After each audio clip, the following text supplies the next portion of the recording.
This dish of Marinations is a review of my art exhibit. I'm Sharon Skolnick-Bagnoli, and I was given the opportunity to hang my work at Community Media Center of Marin for the month of October 2013. So I brought together many images, mostly images, a few sculptures from the past 10 or 15 years of my visual art creation, production. And that's what we will visit on the day of the reception, when friends came to see my work, hang out, talk story, hear some poetry, and eat some luscious food. It was lots of fun.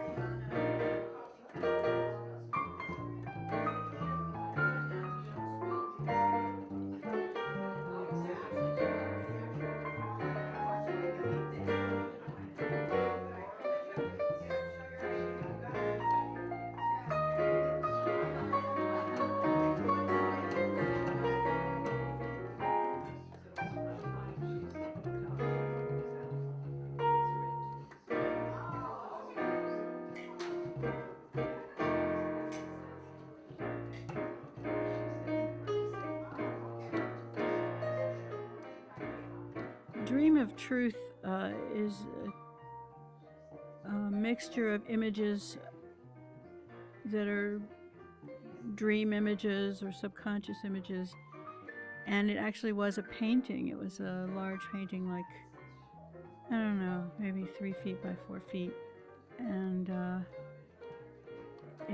it was lost in a fire, a house fire that I experienced in October 1999 in Mill Valley, and where the house went down in 5 minutes, and I, thank God, was able to get out, and the cat got out, and the roommate wasn't home, so nobody got hurt, but most of my stuff went atomized, including this painting.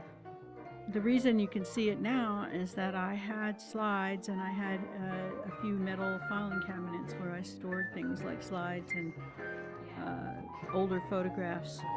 The slides survived, and then I spent a lot of time making prints from the slides and making them better, you know, with Photoshop. I like this Dream of Truth image because it came through really well, to the extent that you can actually see a metallic, the copper paint that I used, and part of it comes out looking metallic. So this painting really survived its own demise.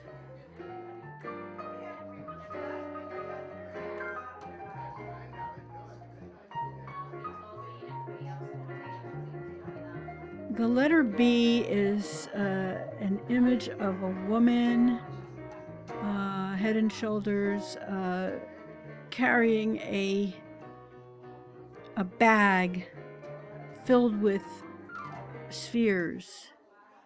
And to my mind, the spheres are sort of like her ovaries, or an ovary full of follicles, of eggs. And it's like a burden for her, for this woman. And there's something sexual about her and about the imagery of her. And then the letter B is superimposed on her as though it's a chalkboard. And actually I did use actual chalkboard paint to make that letter, and in it, with chalk and art crayons and all kinds of implements, I wrote the words that signify what the society wants a woman to be. So that's why the picture is called the letter B, B-E. And inside are words like beautiful, joyous, reliable, compliant, oh gosh, all kinds of words, and some, I don't know, they're sort of not as bright and easy to read as I hoped they would be, but they're there. And so the letter B, B-E, the word B-E is full of all the things a woman is supposed to be.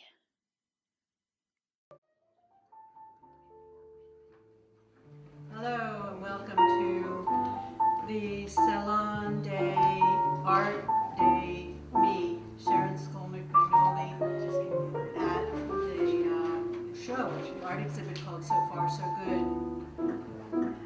I thought about that phrase a lot, you know, coming so far and still being good after all these years, you know, there's different ways you can think about it. So I have a few poems I'd like to read you from a book called Shiny Objects that I published a few years ago. This is one about California, about living in California. From San Rafael Hill.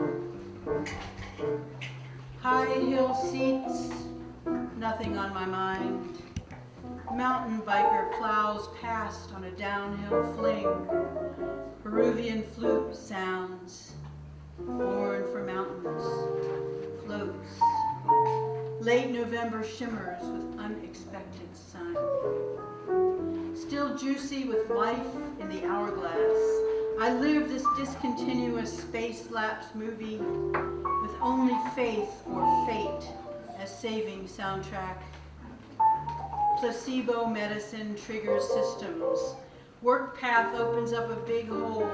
I careen off walls with the kids, virtual reality style. I look to mountaintops for comfort and coordinates. Climb parallel peaks to gaze at big magic still above. Never left its sight. Messages traipse back. You are this, you are that, still catching armored rays and letting others judge, while what is needed is hiding out way deep inside. And when the world turns rainbow parfait, what was in those leaves, I sigh. Placebo, he replies, tossing his usual ironies in the fire. Highest quality, say I. It is enough for now. Disaster dances around frilly hope in a wild tarantella, and that glum, headachy sky can transmute to sun once again in the wink of an eye. Whose joke is this, the way it is? This state on the very far edges of things, a complex, bittersweet tang. I give thanks for my life in California.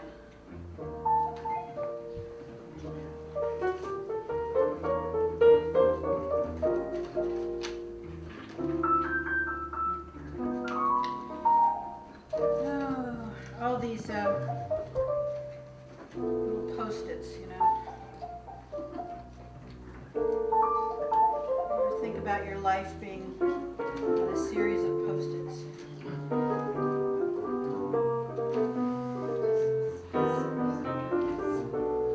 Okay, this is a poem called The Waking Maiden. It was inspired by two female forms, one Mount Tamalpais and the other Sacheen Littlefeather. So this is a dedication to both of them. The Waking Maiden. She wakes, she stands, taller than any mountain. Or if the peaks are her head and her feet the Farallons, as the Sassoon tribe might say, then imagine how tall she is when she stands. Eagles swoop at her navel, her eyes pierce the atmosphere, and satellites halo her hair. This is the maiden. She flexes, her muscles ache from all of that lying around in a coma. What was the coma? It was relegation to objecthood, so beautiful and dead. A sculpted queen, noble and petrified, woman as frozen reclining temptress, mountain as mini America archetype cast. Is it okay to sacrifice her for love in movies and in life? But isn't that woman's scripted path? Here is Native woman as supporting actress for assorted Victorian fantasies. Make her a princess, then kill her off so we can climb upon her convenient recline. Wasn't she ravished and left as a bronzed monument to herself, another American original, copperized into Indian head penny and spike-feathered Liberty gal? Now she wakes. Where is her child? No child. Shamed away from it, at first sight of those Francis Drake floating island fur-faced ones, she dashed herself against the rocks, for it was the end of the world. Then a new order swarmed, in terror of future half-breed hills. It stood and pushed her beauty back into a mountain. She wakes. Slipping right off of this thing. Excuse me. Can't stay on the seat. She wakes and looks around, and good, no new condos or raised redwood patches scar her flanks. But look, a piece of her is gone. Some crazed military cult cut the top off West Peak for funny golf ball domes to guard their coast and launch their intelligence.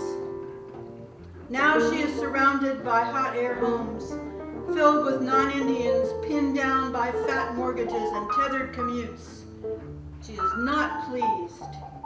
But see, the sun is rising in the west. Pacific Rim is all fired up, and native nations recommence. Legend says the lady has a prince to kiss.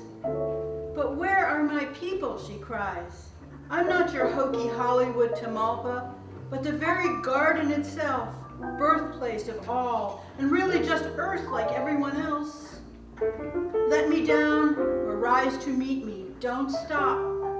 And quit mourning me, I'm back. I never died, I never left the track. She wakes, she stands, taller than any mountain.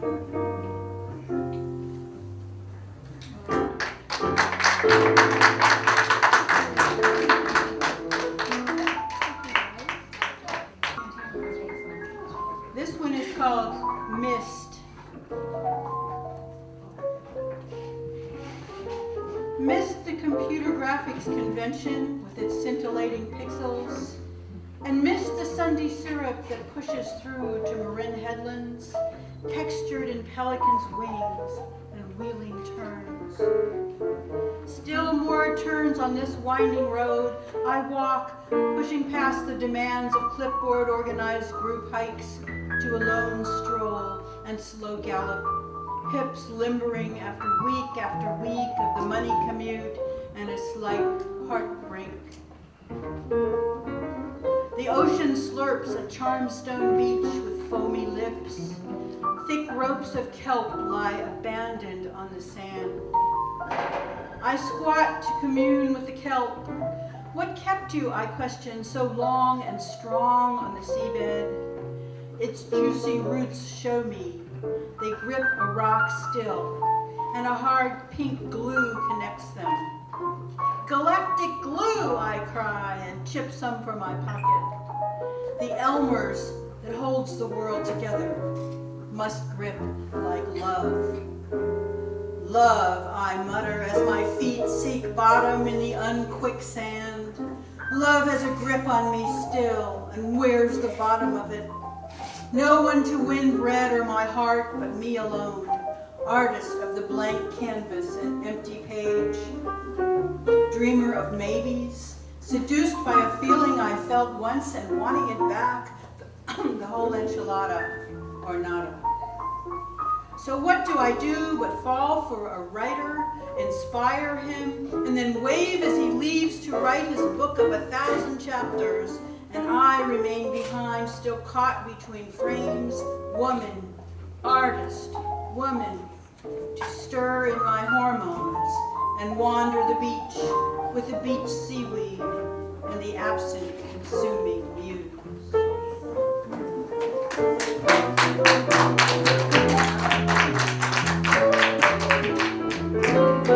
So long, Phil.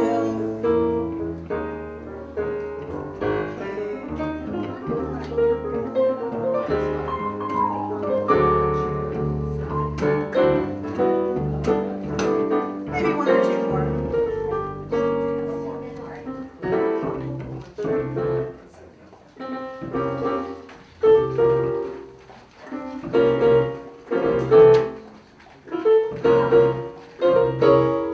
This one is about New York and love.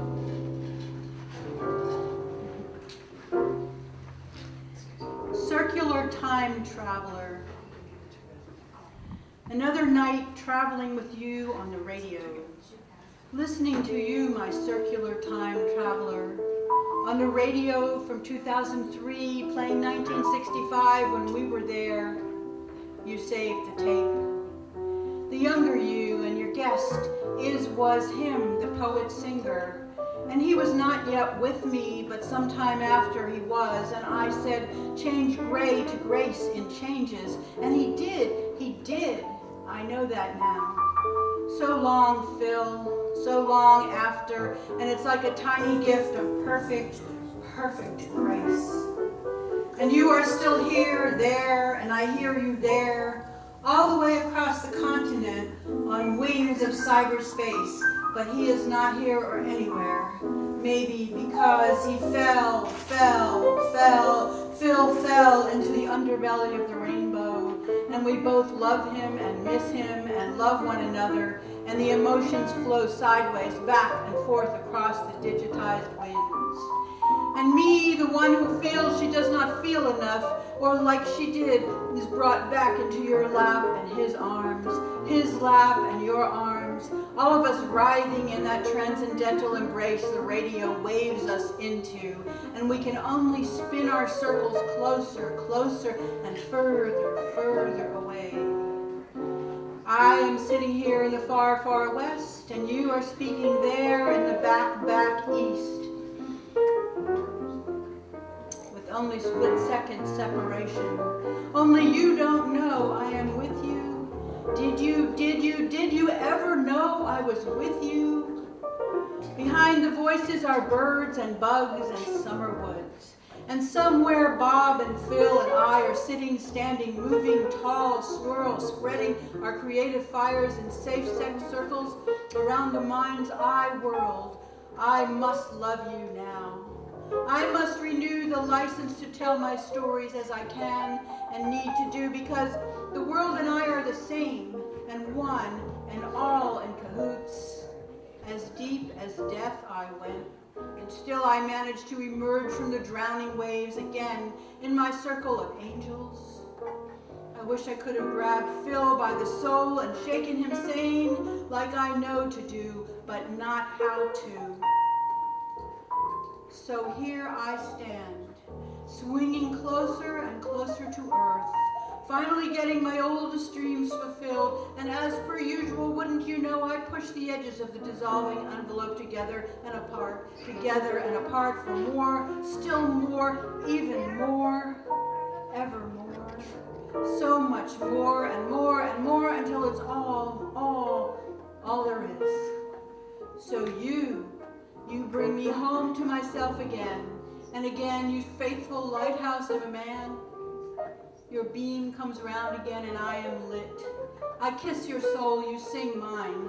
Another night, after all this time, traveling with you on the radio.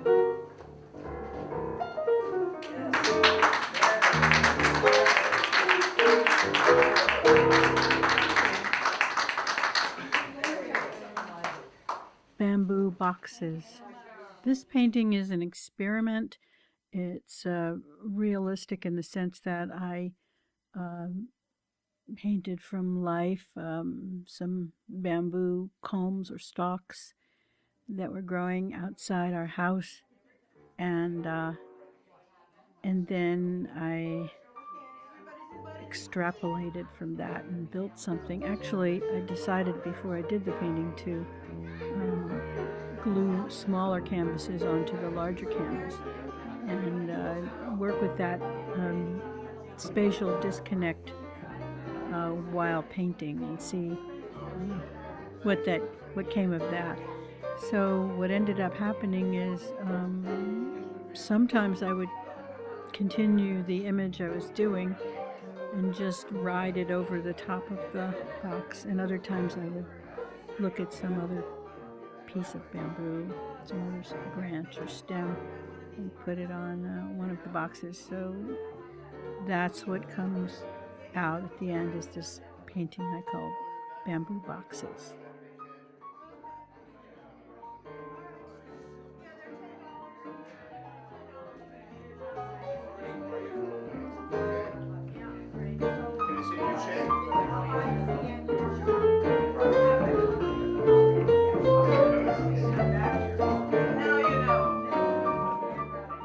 There's a painting called Finding Sharon's Cove, and of course someone might think that that's referring to my name, Sharon, and that I'm talking about naming it for me. Well, that's not why it's called that. I was part of a group of plein air painters, paint outside, and we went one Sunday to a very obscure little ranch cabin retreat on the edge of Tamales Bay in Northern California, in Marin County. And you had to know somebody to get into this place, because actually it's owned by a couple who have a vineyard, and the woman's name is Sharon. I think it's Sharon Doherty is her name. So that's why I called it Sharon's Cove, although I don't know that she calls it that. So we went there and we all set up our easels in different places, and I got ready to paint, and I got my paints out and discovered, lo and behold, that I didn't have any green paint with me. And somehow didn't have, I guess, the right yellow and blue to make green. I know that they make green, but there I was, and I didn't have any resources or recourse, although I suppose I could have gone to somebody else that was painting and asked to borrow a tube of green. However, I was painting with water-based oils, water-soluble oil. It's a different kind of an oil paint. It means you don't have to use turpentine, and you don't have to use paint thinner, and it's a lot easier to clean up, and I like it a lot. But I didn't have any green or means to make green. So I decided I would use purple. So I actually painted the main painting in this piece is the actual painting that I did there. However, and it was all purples, and there's one picture on the side that is a copy of the original painting. But when I got home, I got out the green, and it was dry. I got out the green oil pastels and the green colored pencils and green crayons, and I went in and worked on it and altered it and made it more like I wanted, although when you look at it, it still has a purple hill. So then I got into an experimental mode, and once it was dry, I scanned it and stitched together the scan so it's complete, and then I started doing things on Photoshop with it, playing with color, changing it, putting outlines on it, doing the reverse colors, doing extreme posterization, and that's what is on both sides of this piece, where the main painting is the painting, and the little pictures on the sides are kind of experiments, which I love to do in the digital world. I love to experiment. It's so much fun. So I did that, and I liked the way they came out, so that's why I put them all together. Then I had also taken photographs of the area, and so I did something with photographs too that are on the center bottom part of Finding Sharon's Cove, and one is a panorama. I think I didn't use panorama filter on my camera, but I just went around, like spun my body around and took picture, and then stitched them together, and again in Photoshop, and made a strip. So then I took that and I reversed it, and that's what you see vertically is the landscape and the mirror of that landscape. And then I took another strip of the landscape and I taped it together to make a Mobius strip, which is an amazing, miraculous thing. I don't know if I'll ever understand, but it's one way that the outside becomes the inside and the inside becomes the outside of the same twisted strip. So that's also on this piece, and I glued it on there. So really it's a landscape in 10 or 11 or 12 different ways of looking at it. And that's Finding Sharon's Cove.